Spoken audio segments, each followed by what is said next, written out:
a really big announcement. Some of you know that I've been talking about getting harassed lately. There was an incident back in September, and then there was another one a couple of weeks ago.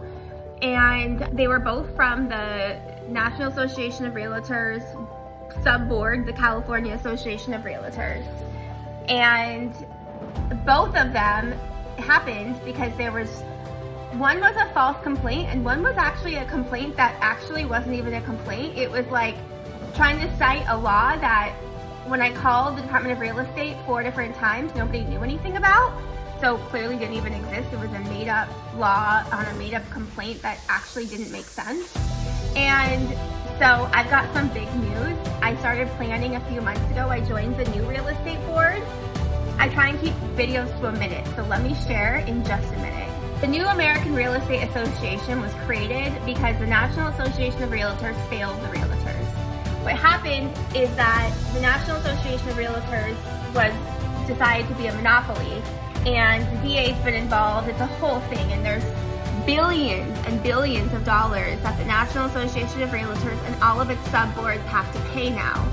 And as a result, they don't have the money, and so they've started going after realtors for things like, oh, you posted something on MLS, but you didn't put the sign in front, or vice versa. Sorry, it's vice versa. You didn't post the listing on MLS within 24 to 48 hours of putting the sign out. But it's like, sometimes it's not ready for MLS. There's, a lot of reasons for that. So really asinine rules to collect their minimum $500 fees. Let me tell you more in a minute. When any kind of complaint at all comes in, or idea of wrongdoing comes in on the real estate board, what it is that there's a hearing that gets scheduled by the grievance committee, because the grievance committee is supposed to take this information as fact. They say that there's an investigation, but they just take it as fact. And it's people on the grievance committee who are fellow realtors in the area, and that's what they do. They just proceed things to hearings, apparently. And the hearing minimum is $500, and the fines go easily to $15,000. So the first false complaint I got, because the second one was actually citing a rule that didn't exist according to the Department of Real Estate themselves, when I called and talked to 4 different regulators. So yeah, and that was only a couple weeks ago. And the thing is that it's so crazy. Sometimes it makes me lose my train of thought that people can be so mean and harassing. They don't hear about these issues publicly because realtors, up until the settlement in August, didn't realize that we actually had a choice to leave the board. And the thing is that realtors, and I'm not a realtor anymore, I'm a real estate broker and a real estate agent, although I follow 99% of the rules that the board follows, I do not subscribe to the real estate board anymore as of a few days ago. That is the big news, and it's because we had lawyers draft our own forms over the past few months. We've been working on it, and I'm going to be helping other people as well who are in the industry to leave the extortion behaviors, etc., monopolistic behaviors that we've been seeing the board do to people that are just trying to work. You don't go after people's livelihoods. Those kinds of things have to be disclosed. Like, you can't do that. That's worth fighting for. That's worth making a big change. There's all these asinine confidentiality rules when you're in the board that you can't talk about this at all. But here's what the board does if you're found guilty, and thank God that we weren't. Both times we were not. But here's what the board does if they find you guilty. They publish your photo, and they publish a bunch of information about your violation. And your violation can be something as simple as, like, your logo wasn't big enough, and your peers who maybe you're competing with decided that that's worthy of defaming you and tarnishing your reputation. And, the Department of Real Estate are the ones that make the laws, and nobody has priority over them. I didn't even have a lawyer representing me. So all these ideas that, I have some powerful legal team, I didn't have a lawyer when I was up against this harassment on CAR or NAR. I had no formal, agreement with any lawyer to represent me. I just want to make that clear. So the Department of Real Estate sets the rules, and we are 100% committed to understanding every single rule, because now that we're not on the board, you learn that some of the rules that the board sets actually weren't even they weren't even in line with the Department of Real Estate. They were like polar opposites of the Department of Real Estate. And so now there are choices for people that want to be realtors but not subscribe to the board. I guess you can't call yourself a realtor anymore, but a real estate broker, a real estate agent has all the same abilities as a realtor. We can still access every single thing that all of us are used to accessing. And it's just the paperwork that looks a little bit different, but it's so much more clear now. My paperwork is so much more clear. A first-time home buyer can actually understand what he or she is actually signing now. That's really amazing. I'm so excited.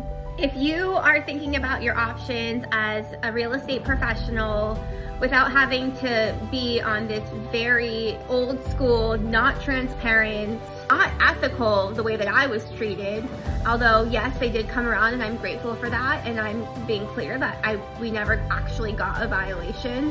But I'm a very strong woman, I'm a very strong personality, and you didn't see all the tears I cried when I first got the notice because I don't have problems like this. And so the thing is that we have options, and that's what I really want other people in the industry to know. I don't want you getting random fines because your board who's supposed to protect you failed you and now you're supposed to pay for it. They're not the people to go to for advice anymore. And so Mauricio Omansky and Jason Haber are the founders of the American Real Estate Association, and I've now done my own forms with a couple of different people on my legal team, and there's options. There's options.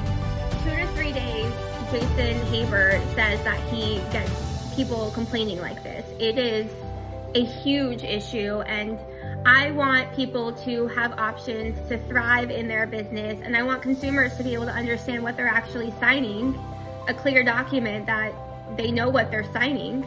And I guess it's an exciting time in our industry. I've got 2 really young kids, and I never wanted to be in this situation where I had to work so much harder.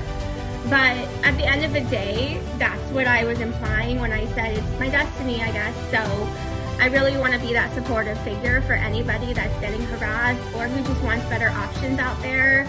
The boards are on their last days. They're not fair, they're not transparent, they're not for the consumer, let alone the realtor, because clearly, you know, they're a huge monopoly, and the amount of litigation and people involved is making that also very clear that they're not for anybody. The boards look out for themselves. They make a lot of money, and they have expensive lifestyles and events and trips that they go on, and the realtors and the consumers don't understand what is actually a law that they have to follow and what is just a bully attempt by somebody that doesn't want them competing, or maybe doesn't like them because they're a woman or they're Jewish or they're Black or they're Latino. I don't know what people are thinking when they're forwarding such obviously false complaints. It doesn't happen often, but one time is too much. It traumatizes people, and $15,000 is a lot of money. And then every time you go and you get insurance for errors and omissions, if you have the littlest thing that you're found guilty of, you have to go and disclose that. Like, no, people, there's a better way. Get off the old boards and talk with me, and I'll help you. We'll figure out a way for you to get your own forms as well. Real estate brokers and real estate agents can access everything that you need without being on the board, okay? So don't worry, you're not gonna lose your MLS access, you're not gonna lose your super access, you're not gonna lose all your plugins from everything that you use. It is really just CAR and NAR forms, and it's the time.